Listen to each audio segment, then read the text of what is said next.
गावाचं नाव होतं कुंभारवाडी. डोंगराच्या पायथ्याशी वसलेलं, हिरवळीत लपलेलं हे गाव खरं तर अगदी शांत होतं. पण गावकुसाच्या उत्तरेकडच्या टोकाला एक प्रचंड जुनाट पिंपळाचं झाड होतं. इतकं जुनं की त्याच्या फांद्या जमिनीला टेकलेल्या होत्या आणि सावली नेहमी काळसरत दिसायची. या झाडाबद्दल एक गोष्ट प्रचलित होती. संध्याकाळी झाडाखाली कुणीही थांबत नाही.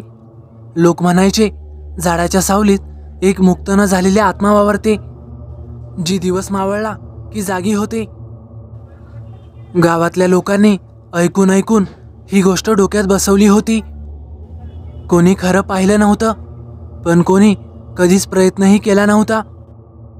शहरातून गावात आलेला शिवम मात्र या गोष्टींवर विश्वास ठेवणारा नव्हता. तो एक वृत्तपत्रासाठी रिपोर्टर होता.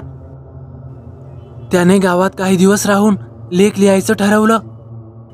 गावाची अंधश्रद्धा. त्याने गावकऱ्यांच्या भीतीचा विषय उचलला, पिंपळाचं झाड. संध्याकाळी 7 वाजता तो टॉर्च, पाण्याची बाटली आणि कॅमेरा घेऊन झाडाखाली गेला. गावकऱ्यांनी त्याला खूप समजावलं, पण तो म्हणाला, माझ्या लेखासाठी हे महत्त्वाचं आहे. रात्र झाली. सर्व गाव निद्रेच्या आहारी गेलं. पक्षीही झाडांवरून उडून गेले. झाडाखाली काळोखाच्या सावल्या नाचू लागल्या. शिवम झाडाखाली बसून मोबाईलवर काहीतरी लिहत होता आणि अचानक सर्वत्र वादळी वारा सुटला. आणि तेवढ्यात त्याच्या मागे कोणीतरी उभं असल्याचा भास झाला. तो झटक्यात मागे वळतो, पण मागे कुणीही नव्हतं. तो परत लिहायला लागला आणि थोड्याच वेळात झाडाच्या फांदीवरून लटकणारा एक भेसूर चेहरा दिसला. चेहरा जरा अस्पष्ट, पण डोळे लाल आणि चमकत होते. शिवम किंचाळून उठला, पण आवाज तिथेच विरला. पुढचं काहीही आठवत नाही. सकाळी गावकरी आले. झाडाखाली त्याच्या पाठीचा अर्धा तुकडा, टॉर्च आणि एक रक्ताचा डाग होता. शिवम कुठेही सापडत नव्हता.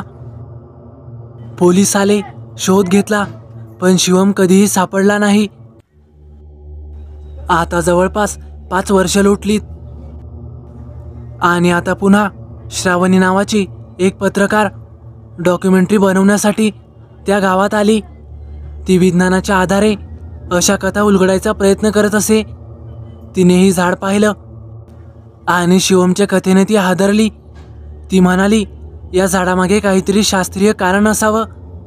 रात्री 12 वाजता श्रावणीनं झाडावर एक कॅमेरा लावला आणि जरा लांबूनच ती निरीक्षण करू लागली. मध्यरात्री अचानक कॅमेऱ्यात एक अर्धपारदर्शी आकृती दिसली. अंगावर ओरखडे, केस विखुरलेले, चेहरा पूर्णपणे रक्ताळलेला. तो शिवम होता, पण आता तो माणूस नव्हता. तो जवळजवळ झाडात मिसळलेला दिसत होता. कॅमेरा ब्लर झाला आणि एक हळूवार आवाज ऐकू आला, माझं शरीर गेलं, पण माझा आत्मा अडकला आहे. मला मुक्त कर. श्रावणी दुसऱ्या दिवशी गावातल्या एका आजीकडे गेली. त्या आजीनं एक गोष्ट सांगितली. पूर्वी इथे एका विधवा स्त्रीने आत्महत्या केली होती. तिला गावाने स्वीकारलं नव्हतं. तिचा आतोनात छळ केला. त्यामुळे तिने या झाडाखाली गळफास घेऊन आत्महत्या केली. तिचा आत्मा अजूनही इथेच अडकलेला आहे. श्रावणीने एक पूजाविधी आयोजित केली. ती म्हणाली, आत्म्याला मुक्त करायचं असेल तर या झाडाची मुख्य फांदी तोडावी लागेल. झाडाच्या भोवती पवित्र धागा, शेंदूर आणि मंत्र घालण्यात आले. रात्री पुन्हा ती सावली उभी राहिली, पण यावेळी ती केवळ रडत होती आणि मोठ्याने किंचाळत होती, मुक्त करा. रात्री अचानक एक मोठी किंकाळी झाली आणि झाडाची एक फांदी आपोआप तुटून पडली. दुसऱ्या दिवशी कॅमेऱ्यात काहीच दिसलं नाही. झाड जसं होतं आताही तसंच होतं, पण आता कोणतीही सावली हलताना दिसत नव्हती. श्रावणी मात्र गावात नायिका झाली होती. श्रावणीच्या डॉक्युमेंटरीला नाव देण्यात आलं, शापित सावली, एका आत्म्याची मुक्ती. गावात आजही ते झाड आहे पण भीती नाही, कारण ती आत्मा आता मुक्त झाली आहे. पण गावकरी मात्र या गोष्टीपासून अभिज्ञ आहेत. त्या स्त्रीचा आत्मा तर मुक्त झाला, पण शिवम आजही त्या झाडावर अडकून आहे आणि तो त्याच्या पुढच्या बळीची वाट बघतोय.